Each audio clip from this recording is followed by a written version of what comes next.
বিয়ের পর আমি আমার স্বামীর টাকায় পড়ালেখা করি, এটা আমার শ্বশুর শাশুড়ি কখনোই চাইতো না। কিন্তু আমার স্বামী আদনান লেখাপড়া করায়, এটা আমার শাশুড়ি কেন জানি মেনে নিতে পারছে না। সুযোগ পেলেই আমার পড়াশোনা নিয়ে কটু কথা শোনায় আমাকে, সবার সামনে অপমান করে। সেটাও আমার অগোছালো মস্তিষ্কটা আঁচ করতে পারে না। আমি শুধু সব কিছু মুখ বুজে সহ্য করি, প্রতি উত্তরে কোনো জবাব দেয় না, কারণ আমার কথার পৃষ্ঠে কথা বলা নিষেধ আছে। আদনান আমাকে এই সব বিষয়ে সবসময় চুপ থাকতে বলেছে। আর যাই হোক না কেন, আমি যেন তার বাবা মাকে কখনো এমন কিছু না বলি যেটাতে তারা কষ্ট পেতে পারে। তাই আমি তাদের এত অপমানজনক কথা শোনার পরেও চুপ করে দাঁড়িয়ে থাকি। আজও তার ব্যতিক্রম হলো না। বাড়ি ভর্তি মানুষ ছিল। আমি ভার্সিটি থেকে বাসায় এসেছি কেবল। আমাকে দেখে আমার শাশুড়ি সবার সামনে আমাকে উদ্দেশ্য করে বলল, ওই যে আমাদের মডার্ন বউ চলে এসেছে। বিয়ের পরও নাকি তার পড়ালেখা করতে হবে, ক্লাসে না গেলে নাকি তার পেটের ভাত হজম হয় না, নিজের চেহারাটা বাহিরের সবাইকে দেখাতে হবে। আমার ছেলে কি দেখে যে এই মেয়েটাকে ঘরে নিয়ে এসেছিল আমার মাথায় ধরে না। আমি দাঁড়িয়ে দাঁড়িয়ে কথাগুলো শুনছিলাম। অনেক ইচ্ছে করছিল কথাগুলোর জবাব দেই, কিন্তু আদনানের সেই কথাটা মনে পড়ায় কিছু বলতে পারলাম না। আমার শাশুড়ি আবারও যখন বলল, দুপুরে রান্না করবে কে? বাড়ির সবাই যে না খেয়ে আসে সেদিকে কি কারো খেয়াল আছে? আমরা তো কলেজে যাওয়ার জন্য কাউকে বউ করে আনিনি, রান্নাবান্নাও করতে হবে। আদনান দুপুরে লাঞ্চ করতে এসে ফিরে গেছে। আমার ছেলেটার টাকাতেই ভাত কাপড় পাচ্ছ, পড়ালেখা করছো। আমাদের কথা না হয় বাদই দিলাম, তোমার স্বামীকেই না খাইয়ে রাখা শুরু করে দিলে। আমার কথাগুলো সহ্য হলো না, মনে হলো ভেতরটা ছিঁড়ে ছিঁড়ে যাচ্ছে। আমি আর আদনানের কথা মনে রাখলাম না। আমি প্রথমবারের মতো আমার শাশুড়ির মুখের ওপর বললাম, আপনি চাইলে তো রান্না করে খাওয়াতে পারতেন আপনার ছেলেকে। এতই যদি দরদ থাকতো তাহলে রান্না করে খাওয়াতেন। আপনার মেয়ের জামাই আসলে তো ঠিকই রান্না করে খুব যত্ন করে খাওয়ান। কত রকমের খাবার রান্না করেন তার তো কোনো হিসাব নাই। অথচ যে আপনাকে ভাত কাপড় দিচ্ছে, থাকতে দিচ্ছে, তার জন্য একটা দিন কষ্ট করে রান্না করতে পারলেন না। আবার আমাকে যা তা বলছেন। কই, আপনার মেয়েরও তো বিয়ে হয়েছে, সেও তো পড়াশোনা করছে। তাকে নিয়ে তো কোনোদিন আলোচনা করেন না। আমাকে নিয়ে আপনার এত সমস্যা কেন? আমি আপনার মেয়ে না, আপনার ছেলের বউ, এইটাই তো কারণ। নিজের মেয়ে হলে কি এমনভাবে বলতে পারতেন? পরক্ষণে নিজের গালে থাপ্পড়ের শব্দ শুনতে পেলাম। বেয়াদব মেয়ে, বড়দের সাথে কিভাবে কথা বলতে হয় বাবা মা বুঝি কখনো শেখায়নি? আমার মুখের ওপর কথা বলে। আদনান আসুক, তারপর তোমার বিচার করব। এখন যাও, রান্না করে আমাদের সবাইকে উদ্ধার করো। সবার সামনে যখন আমার শাশুড়ি আমার গালে থাপ্পড় মেরে কথাগুলো বলল, তখন নিজের অজান্তেই চোখের কোণে এক ফোঁটা জল অনুভব করলাম। রান্নাঘরে বসে রান্না করছি আর ভাবছি বিয়ের আগের দিনগুলো কত সুন্দর ছিল, কত মুগ্ধতা ছিল দিনগুলো। আদনান আমার জন্য কত কি করেছে। বিয়ের আগে আমাকে কথা দিয়েছিল বিয়ের পর আমার লেখাপড়ায় কোনো সমস্যা হবে না। তার কথায় পড়ালেখা শেষ হওয়ার আগেই বিয়ের পিঁড়িতে বসেছিলাম। তার কথা রাখলেও এখন কেন জানি আমার এই সংসারটাকে অসহ্য মনে হয়। সকালে রান্না করে ক্লাসে যাওয়া, ক্লাস শেষ করে এসে আবার রান্না করা। এখন মনে হয় মেয়েদের জন্মই হয়েছে বোধ হয় রান্নাঘরে চুলা খোঁচানোর জন্য। তাদের লেখাপড়া শেষ করে বড় কোনো কিছু করার অধিকার নেই। আর সবচেয়ে বড় কথা, আমি আমার শ্বশুর শাশুড়ির মন জয় করতে পারিনি। অনেক চেষ্টা করেছি তাদের মন জয় করে নেওয়ার জন্য, কিন্তু পারিনি। হয়তোবা আগে থেকে তারা আমাকে পছন্দ করতেন না, তাই তাদের প্রতি আমার ভালোবাসাটা তারা গ্রহণ করতে পারে না। এর অবশ্য কারণও আছে। আদনানের জন্য অন্য জায়গায় বিয়ে ঠিক করেছিল তারা, কিন্তু সে তার বাবা মায়ের ঠিক করা মেয়েটাকে বিয়ে না করে আমাকে বিয়ে করেছে। তাদের ধারণা আদনানকে আমি আমার রূপের জালে ফাঁসিয়ে বিয়ে করেছি। রাতে যখন আদনান আমাকে বলল, দুপুরে কাজটা একদম ঠিক করনি, বড়দের সাথে এভাবে কথা বলা তোমার উচিত হয়নি। আর সবচেয়ে বড় কথা, তারা আমার বাবা মা, আমার জন্মদাতা। বাবা মায়ের অপমান কোনো ছেলে সহ্য করবে না, আমিও করব না। তখনই আমি বললাম, তুমি আমার কথাটা শোনো আগে, কি হয়েছিল, তারপর না হয় যা বলার বলবে। তোমার আম্মা আমাকে সবার সামনে যা তা বলছিল, আমার সহ্য হয়নি, আর আমি ভুল কিছু বলিনি। তখন আদনান ধমকের সুরে বলল, বাহ, আমার মুখের ওপরও কথা বলছো দেখছি। আমি মায়ের কাছ থেকে সব শুনেছি, তোমার কাছ থেকে আবার শুনতে হবে না। একটা কথা মনে রাখবে, আমার বাবা মায়ের ওপরে কেউ নেই। তুমি এখনই মায়ের কাছে গিয়ে ক্ষমা চাইবে। বিয়ের পর এই প্রথম আদনান আমার সাথে এভাবে রাগান্বিতভাবে ধমকের সুরে কথা বলল। আমি তার এমন ব্যবহার দেখে অবাক হলাম। আমিও কিছুটা রাগান্বিত কণ্ঠে বললাম, তোমার মা তোমার তো সব কিছু বলেছে, তাহলে তো এটাও বলেছে? আমার গায়ে সে হাত তুলেছে। তখন আদনান বলল, তারা বড় মানুষ, ছোটরা ভুল করলে তো শাসন করবেই। তুমি এখনই মায়ের কাছে গিয়ে ক্ষমা চেয়ে এসো। আমি মাকে বলেছি তুমি ক্ষমা চাইবে। আমি তখন আদনানকে বললাম, আমি কোনো ভুল করিনি, তাহলে ক্ষমা কেন চাইবো? আমি পারবো না এটা করতে। তোমার বাবা মা আমাকে দেখতেই পারে না, বিয়ের পর থেকেই আমার সাথে খারাপ ব্যবহার করে। তোমাকে কখনো বলিনি, কিন্তু আজ না বলে পারলাম না। তুমি নিজের বাবা মায়ের খেয়াল রাখতে গিয়ে নিজের বউকে ভুলে গেছো। সব সময় শুধু আমার দোষ খুঁজে বেড়াও তুমি। কখনো কি জানতে চেয়েছো তোমার বাবা মা আমার সাথে কেমন ব্যবহার করে? শুধু কি বউ শাশুড়ির সাথে খারাপ ব্যবহার করতে পারে, শাশুড়ি বউয়ের সাথে খারাপ ব্যবহার করতে পারে না? আমার কথাগুলো শুনে আদনান কিছু বলল না, তবে আমি বুঝতে পারলাম আমার কথাগুলো তার ভালো লাগেনি। সত্য কথা তো তেতোই হয়, কারো ভালো লাগে না, সেটা আজ বুঝলাম। কিছু সময় চুপ থেকে আদনান বলল, তার মানে তুমি মায়ের কাছে ক্ষমা চাইবে না? আমি সোজাসুজি বললাম, না, কখনোই না। কোনো ভুল না করে কারো কাছে ক্ষমা চাইতে পারবো না আমি। প্রতি উত্তরে আদনান যে কথাটা বলল সেটার জন্য আমি মোটেও প্রস্তুত ছিলাম না। আমি কখনো ভাবিওনি তার মুখ থেকে এমন কিছু শুনতে হবে আমাকে। যখন সে বলল, ঠিক আছে, তোমার সব কথা আমি মেনে নিলাম। যেহেতু মায়ের কাছে ক্ষমা চাইলে তুমি ছোট হয়ে যাবে, সেহেতু তোমাকে ক্ষমা চাইতে হবে না। কাল থেকে তুমি আর ভার্সিটিতে যাবে না। তোমার পড়াশোনা পুরোপুরি বন্ধ। আশা করি তুমি আমার এই কথাটা অন্তত রাখবে। আর না রেখে কোনো উপায়ও নেই তোমার। আদনানের কথাগুলো শুনে আমার বিশ্বাস হচ্ছিল না। কথাগুলো সেই বলছে, কিন্তু বিশ্বাস করতে হবে, কারণ এটা বাস্তব। সে আমার সামনে দাঁড়িয়ে কথাগুলো বলছে। আমি কিছুটা হকচকিয়ে গিয়ে বললাম, কি বলছো তুমি? পাগল হয়ে গেছো নাকি? আমার ফাইনাল ইয়ার চলে এখন। কিছুদিন পর আমার অনার্স শেষ হবে। আর তুমি বলছো লেখাপড়া বন্ধ করতে? তুমি একজন শিক্ষিত ছেলে হয়ে এ কথা কিভাবে বলতে পারলে? তখন আদনান বলল, আমি অনেক ভেবে চিন্তেই বলছি। আমি চাই না তোমার লেখাপড়ার কারণে আমাদের সংসারে কোনো অশান্তি সৃষ্টি হোক। যেহেতু আমার বাবা মা চায় না তাদের ছেলের বউ লেখাপড়া করুক, তারা চায় সংসারই হোক। তাই তুমি কাল থেকে আর ভার্সিটিতে যাবে না, ঘরের কাজে মনোযোগ দিবে। আর লেখাপড়া করে কি করবে? এমনও তো না যে তুমি চাকরি করবে। আমি তো তোমার ভরণ পোষণের দায়িত্ব নিয়েছি। যতদিন বেঁচে থাকবো ততদিন তোমাকে চিন্তা করতে হবে না। তাই সংসারে শান্তির জন্য হলেও তুমি কাল থেকে আর ভার্সিটিতে যাবে না। আমি অনেকটা অভিমান করে বললাম, যদি ভার্সিটিতে যাই তাহলে তুমি কি করবে? তখন আদনান বলল, আমি তোমাকে ছেড়ে দিতে বাধ্য হব। আদনানের কাছ থেকে এমন কথা শুনে আমার ভেতরটা পুড়ে যাচ্ছিল। মনে হচ্ছিল আমার ভেতরের হৃৎপিণ্ডটাকে কেউ জ্বলন্ত আগুনের মধ্যে ছেড়ে দিয়েছে। যাকে ভালোবাসলাম, বিশ্বাস করলাম, নিজের পৃথিবী ভেবে বিয়ে করলাম, সেই মানুষটাই আজ আমাকে ছেড়ে দেওয়ার ভয় দেখাচ্ছে। আমার কিছু বলতে ইচ্ছে করছিল না, তবুও নরম গলায় বললাম, আমি ডিভোর্সের ভয়ে নিজের স্বপ্নগুলোকে ধ্বংস করতে পারবো না। তুমি আমাকে কথা দিয়েছিলে আমার স্বপ্ন পূরণের সঙ্গী হবে, সব সময় আমার পাশে থাকবে। যতই বাধা আসুক না কেন আমাকে কোনোদিন ছেড়ে যাবে না। কিন্তু আজ নগণ্য একটা কারণে আমাকে ছেড়ে দিতে চাইছো? সত্যি বলতে কখনো ভাবিনি আমি মাঝপথে এসে এভাবে সরে দাঁড়াবে তুমি। আমি ভার্সিটিতে যাওয়া বন্ধ করতে পারবো না, তবে তুমি চাইলে আমার লেখাপড়ার পেছনে যে টাকাটা খরচ করো সেটা বন্ধ করে দিতে পারো।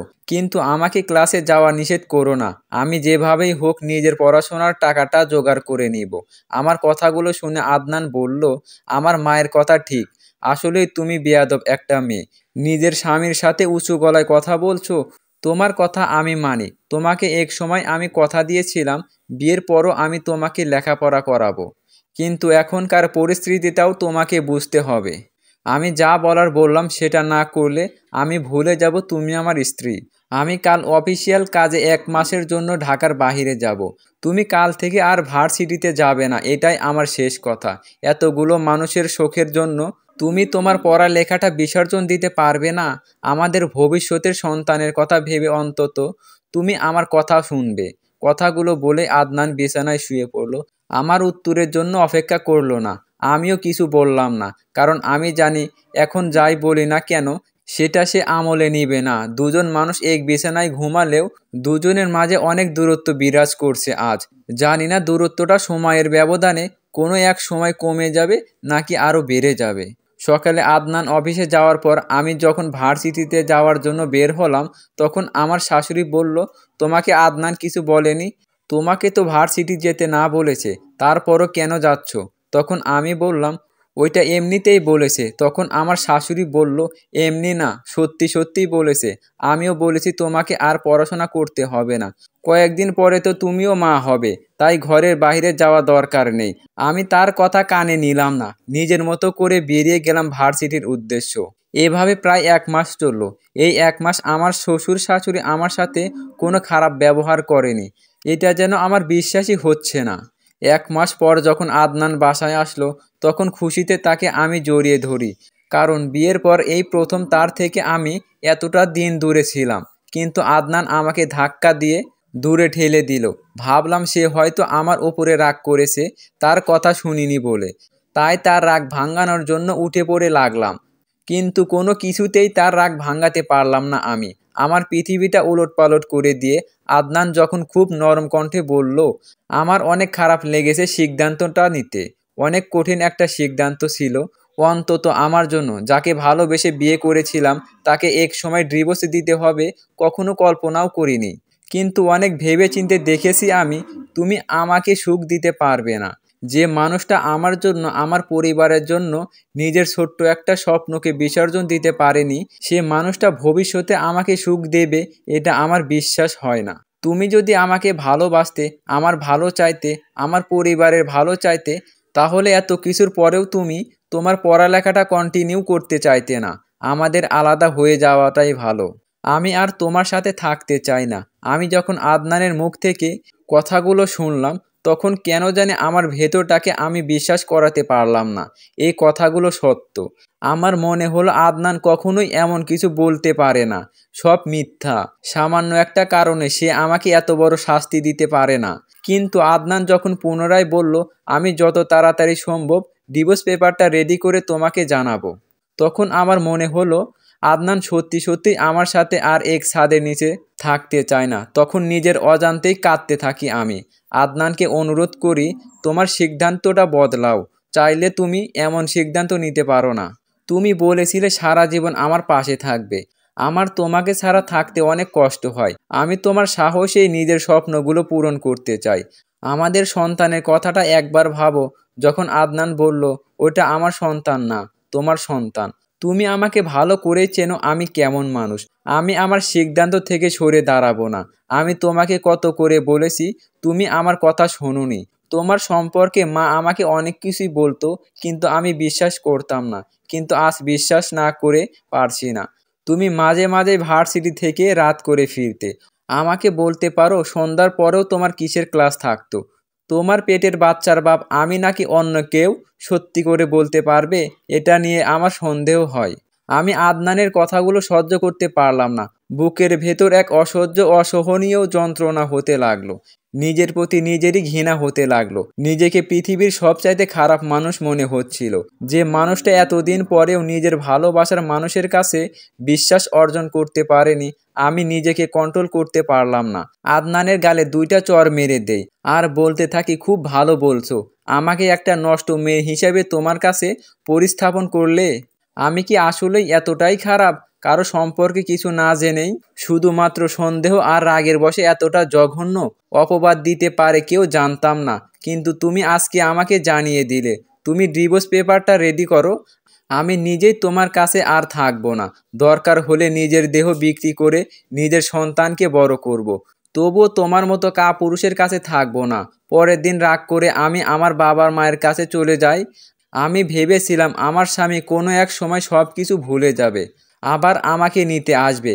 কিন্তু সে আসে না। দিন যায়, মাস যায়, সে আমাকে নিতে আসে না।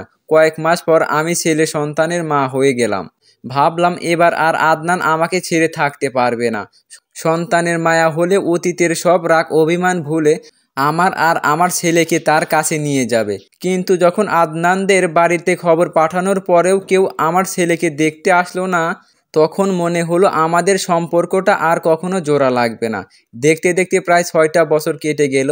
সেদিন যে রাগ করে চলে এসেছিলাম, তারপর আর কখনো আমার স্বামী আমার সাথে কোনো কথা হয়নি। আমি যদি তাকে ফোন দিতাম তাহলে সে কখনো আমার ফোন ধরতো না। যদি মেসেজ করতাম সেটার রিপ্লাইও করতো না। আমি বুঝতে পারতাম সে আমাকে ইগনোর করে, তবুও আমি তার সাথে যোগাযোগ করার চেষ্টা করতাম, কথা বলার চেষ্টা করতাম, শুধুমাত্র আমার সন্তানটার কথা ভেবে। কিন্তু তার সাথে আমি আর কথা বলতে পারতাম না। সে কেন আমার সন্তানকে দেখতে আসেনি সেটাও আমি জানি না। সবচেয়ে আশ্চর্যজনক বিষয় হলো আমাদের ডিভোর্সও হয়নি। আমাদের সম্পর্কটা সেই আগের মতোই আছে। তবুও কেন আমার সাথে এমন হচ্ছে? এই প্রশ্নের উত্তর আমি অনেক খুঁজেছি কিন্তু পাইনি। 1 বছর অপেক্ষা করার পরেও যখন আমার স্বামীর বাড়ি থেকে আমাকে নিয়ে যাওয়ার জন্য কেউ আসলো না, কিংবা ডিভোর্স নামক শব্দটার মাধ্যমে আমাদের সম্পর্কটা বিচ্ছিন্ন কারো আগমন ঘটলো না, তখন আমি আমার স্বামীর জন্য অপেক্ষা করা একেবারেই বাদ দিয়ে দিলাম। নিজের জীবনটাকে এগিয়ে নিয়ে যাওয়ার জন্য জীবন যুদ্ধে নেমে পড়লাম। সেদিনের পর থেকে আমি আমার স্বামীর জন্য অপেক্ষা করতাম না। তবুও মাঝে মাঝে মনে হতো কোনো একদিন সে আমাকে নিতে আসবে। কোনো একদিন আমার শ্বশুর শাশুড়ি তাদের ছেলে বউয়ের অভাব বোধ করবে। কিন্তু দিনের পর দিন চলে যায়, এমন দিন আমার জীবনে আসে না। আমার একাকিত্ব জীবনের প্রতি অনেক বিস্তৃতা কাজ করতে থাকে। আমি চাকরির জন্য ঠিক মতো পড়তে পারতাম না, আমার বাচ্চাটার জন্য। এক সময় বুঝতে পারলাম আমাকে এগিয়ে যেতে হলে কষ্ট সহ্য করতে হবে। আমি আমার ছোট্ট বাচ্চাটাকে বিছানায় শুয়ে মনের ভিতরে হাজারো কষ্ট চেপে রেখে পড়তে বসতাম। যখন দেখতাম বাচ্চাটার কান্না বেড়ে চলেছে, তখন আমি পড়া থেকে উঠে তার কাছে চলে যেতাম, তার কান্না থামাতাম। এক সময় আমি বুঝতে পারতাম আমার ভাইয়ারাও কেন জানি আমাকে আর আমার সন্তানকে নিয়ে কিছুটা বিরক্ত হবারই কথা। কারণ কোনো ভাই হয়তো চাইবে না তার বোন তাদের বাসায় সারা জীবন থাকুক। আমার অবস্থাও তেমন। আমার স্বামী আমাকে ছেড়ে দিয়েছে, হয়তো আর কখনো আমাকে তার কাছে নিয়ে যাবে না। মাও কেন জানি আমার সন্তানকে খুব বেশি ভালোবাসতে পারে না। আমার ভাইদের সন্তান নিয়েই সবসময় থাকতে হয় তাকে। আমিও কখনো এটা নিয়ে কিছু বলি না, আর বলবই বা কী করে? অনেক দিন পর পর যদি বাপের বাড়ি আসতাম, তাহলে হয়তো আমার সন্তানদের জন্য তার নানা বাড়ির আদরটা আলাদা করে তোলা থাকতো। কিন্তু সেখানে সব সময় নানা বাড়িতেই পড়ে থাকতে হয়। সেখানে এর থেকে বেশি কিছু আশা করা যায় না। 1 বছর পরেও আমি ভালো একটা চাকরি পেলাম না। অনেক পড়ালেখা করার পরেও সরকারি চাকরি নামক সোনার হরিণের খুব কাছাকাছি গিয়েও খালি হাতে ফিরতে হয়েছে আমাকে। তবু আমি হতাশ হতাম না। কিন্তু যেদিন মা আমাকে আর চোখে ডেকে নিয়ে বলল, তোর জন্য একটা ছেলে দেখেছে তোর ভাইয়ারা, কতদিন আর এভাবে একা একা জীবন কাটাবি বল? তোরও তো জীবন আছে, তোরও তো ভবিষ্যৎ আছে। তখন আমি মাকে বললাম, আমাকে নিয়ে তোমাদের এত চিন্তা, আমাকে আর আমার সন্তানকে কি দুবেলা খাবার দিতে খুব বেশি সমস্যা হচ্ছে তোমাদের? তোমাদের তো কোনো অভাব নেই, টাকা পয়সা সম্পত্তি, এগুলোতে তো আমারও ভাগ আছে। সেগুলো বিনিময়ে তো আমাদের দুজনকে তোমাদের কাছে থাকতে দিতে পারো। তখন আমার মা বলল, তুই আমাকে ভুল বুঝছিস, আমরা সবাই তোর ভালো চাই। জীবনে টাকা পয়সা তো সব না, স্বামীর সংসার ছাড়া মেয়েরা অচল। ছেলেটা অনেক ভালো, তুই কথা বলে দেখ, তোর ভালো লাগবে। তখন আমি মায়ের মুখের দিকে তাকিয়ে বললাম, ঠিক আছে, তোমরা যেহেতু চাইছো বিয়েটা করি, তাহলে আর না করব না। তখন মা বলল, একটা সমস্যা আছে, তবে কিছুদিন পরে ঠিক হয়ে যাবে। আমরা বলেছি তোর কোনো বাচ্চা কাচ্চা নেই, বিয়ের পর তোর ছেলে আমাদের কাছে থাকবে। আমি জানি একজন মায়ের সন্তান ছেড়ে থাকতে কতটা কষ্ট হবে, কিন্তু এছাড়া কি আর করার আছে বল? তোর সন্তান আছে জানলে তো ভালো ছেলে তোকে বিয়ে করবে না। তাই এমন বলছি, 2-1 বছর গেলেই সব ঠিক হয়ে যাবে। আমরা তোর খারাপ চাই না। মায়ের কথাগুলো শুনে কেন জানি চোখের পানি ধরে রাখতে পারলাম না। জলভরা চোখেই মাকে বললাম, কোনো মা কি তার সন্তানদের সাথে এত বড় অন্যায় করতে পারবে? আমার জন্য আমার সন্তান তার বাবার আদর থেকে বঞ্চিত হচ্ছে। এখন আমিও যদি ওকে রেখে চলে যাই, তাহলে কি ওর মন থেকে বাবা মায়ের প্রতি শ্রদ্ধা উঠে যাবে না? তোমরা যেমন আমার খারাপ চাইতে পারো না, তাহলে আমি আমার সন্তানের খারাপ চাইব কি করে? আমাকে বিয়ে করার আগে আমার সন্তানকে মেনে নিতে হবে। যে আমার সন্তানকে মেনে নিবে, আমি তাকেই বিয়ে করব। তাছাড়া আমাকে বিয়ে দেওয়ার ব্যর্থ চেষ্টা করবে না কখনো। আমার সন্তানের জন্য আমি পৃথিবীর সব সুখ বিসর্জন দিতে পারি। আমার মা সেদিন আমার দিকে তাকিয়ে থেকে কোনো কথা বলতে পারেনি, কারণ তিনি একজন মা। তারপর আমার সন্তান ধীরে ধীরে বেড়ে উঠতে থাকে। এক সময় আমি প্রথমবারের মতো আমার সন্তানের মুখ থেকে মা ডাক শুনি।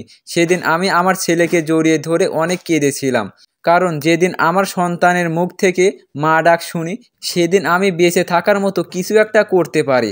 অনেক কষ্ট সহ্য করার পর আমি চাকরিটা পেয়ে যাই। আমার বাবা মার বাড়িতে কোনো অভাব ছিল না, তবুও কেন জানি বেঁচে থাকার জন্য নিজেদের চাহিদা পূরণ করতে পারতাম না। কখনো ইচ্ছে করে কেউ কিছু দিত না, তারা ভাবতো 3 বেলা খেতে দিচ্ছি, আর কি চাই। অথচ দুজন মানুষের বেঁচে থাকার জন্য খাওয়া দাওয়া বাদে আরও অনেক কিছু লাগতো। আমি সেগুলোর অভাব ভোগ করেছি। তাই চাকরিতে জয়েন করার পরের দিন আমি আমার আপনজনদের থেকে দূরে সরে যাই। আমার চাকরিতে জয়েন করতে অনেক সময় লেগে যায়। চাকরি হওয়ার পরেও অনেক দিন বাবা মায়ের কাছে থাকতে হয়েছে। সেজন্যই চাকরিতে জয়েন করার আগের দিনই আলাদা একটা বাসা নিই। আমি যখন চাকরিতে জয়েন করি তখন আমার ছেলের বয়স 3 বছর। 3 বছরের একটা ছেলেকে রেখে অফিস করাটা যে কতটা কষ্টের, কতটা যে যন্ত্রণার, সেটা শুধু একজন মাই উপলব্ধি করতে পারবে। কিন্তু এছাড়া আমার কোনো উপায় ছিল না। কাজের মেয়ের কাছে রেখে অফিসে চলে যেতাম। এসে যখন কোলে নিতাম তখন ভেতরটা জুড়ে যেত। এইভাবে আরও 2টা বছর কেটে গেল। আমার ছেলের বয়স তখন 5 বছর। আমি বুঝতে পারলাম আমার বেঁচে থাকার জন্য আমার ছেলেটাই যথেষ্ট, আর কাউকে দরকার নাই আমার জীবনে। স্বামী, সংসার, বাবা মা, ভাই কাউকে দরকার নেই। হঠাৎ করে একদিন আদনান এসে বসে আছে। আমি তখন অফিসে ছিলাম। বাসায় এসে যখন তাকে দেখলাম তখন খুব বেশি অবাক হলাম না, কারণ আমি অনেক আগেই এই মানুষটার জন্য অপেক্ষা করা ছেড়ে দিয়েছি। আমাকে দেখা মাত্রই আদনান উঠে দাঁড়ালো। অনেক কথা হলো তার সাথে। আমি তার কাছে জানতে চেয়েছিলাম কেন সে আমার কাছে আসেনি। কোনো উত্তর দিতে পারেনি। বুঝতে পারলাম সে আমাকে আর আমার ছেলেকে নিতে এসেছে। তখন কি বলবো কিছু বুঝতে পারলাম না। নিজের অজান্তেই বললাম, তুমি যদি দীর্ঘ 5টা বছর একাকিত্বের স্বাদ নিয়ে আবার আমার কাছে ফিরে আসতে, তাহলে আমি তোমাকে গ্রহণ করে নিতাম। কিন্তু তুমি তো তা করনি। তুমি বিয়ে করেছিলে, যদিও আমি জানি না এটা সত্যি কিনা। তবে বিয়ে না করলে এভাবে নিজের স্ত্রী সন্তান ছেড়ে 5টা বছর থাকতে পারতে না। আর সবচেয়ে বড় কথা, আমি আমার ছেলেকে সব সময় বলে এসেছি তার বাবা নেই। তার বাবাও আমি, মাও আমি। আমি আমার ছেলেকে কখনো মিথ্যা বলতে শেখাইনি। আমি চাই সে যেটা জেনে এসেছে সেটাই সত্যি হোক। আমার কথাগুলো শুনে আদনান আর কিছু বলেনি। আমার ছেলেকে ঘুমন্ত অবস্থায় দেখে দুঃখী মনে চলে যায়। আমার খুব ইচ্ছা করছিল তাকে বলতে, তুমিও থেকে যাও, কিন্তু আবার মনে হলো কাউকে কথা দিয়ে কথা রাখা উচিত। সূর্য যদি তার কথা কোনো দিন না রাখে, তাহলে পৃথিবীটা যেদিন কালো অন্ধকারে ছেয়ে যাবে। আমিও চাই না আমার ছেলেকে আমাকে মিথ্যাবাদী হিসাবে জানুক। সমাপ্ত। সমাপ্তিটা অন্যভাবেও হতে পারত। মেয়েটা পড়ালেখা বিসর্জন দিয়ে তার স্বামীর কাছে ফিরে যেতে পারত, কিংবা তার স্বামী তাকে বুঝিয়ে নিয়ে গিয়ে সুখে শান্তিতে সংসার করতে পারত। একটা সংসার ভাঙন কারো জন্য সুখ বয়ে আনে না, বিশেষ করে সন্তানদের জন্য। প্রতিটা সন্তানই তার বাবা মায়ের ভালোবাসা পেতে চায়, কিন্তু এই বিচ্ছেদের কারণে অনেক সন্তান বাবা মায়ের পবিত্র আদর থেকে বঞ্চিত হয়। এর জন্য দায়ী কারা? শুধু কি বাবা মা, নাকি আশেপাশে মানুষও? অনেক সময় আশেপাশের মানুষের কুযুক্তিতেও ঘর ভাঙে। বিচ্ছেদ হলে আগেই হওয়া উচিত। সন্তান হওয়ার পর যেন কোনো বাবা মাই নিজেদের সংসার না ভাঙে, এটাই কাম্য। সন্তানের মুখের দিকে তাকিয়ে হলেও নিজেরা কম্প্রোমাইজ করে একসাথে থাকা উচিত। এরকম একটা ঘটনা বাস্তবে দেখেছিলাম, সেটাকে গল্পের রূপ দেওয়ার ব্যর্থ চেষ্টা করেছি। জানি না কতটুকু পেরেছি। সর্বোপরি ভুল ত্রুটি ক্ষমা করবেন। এরকম গল্প পেতে অবশ্যই চ্যানেলটা সাবস্ক্রাইব করে পাশে থাকবেন। ধন্যবাদ সবাইকে।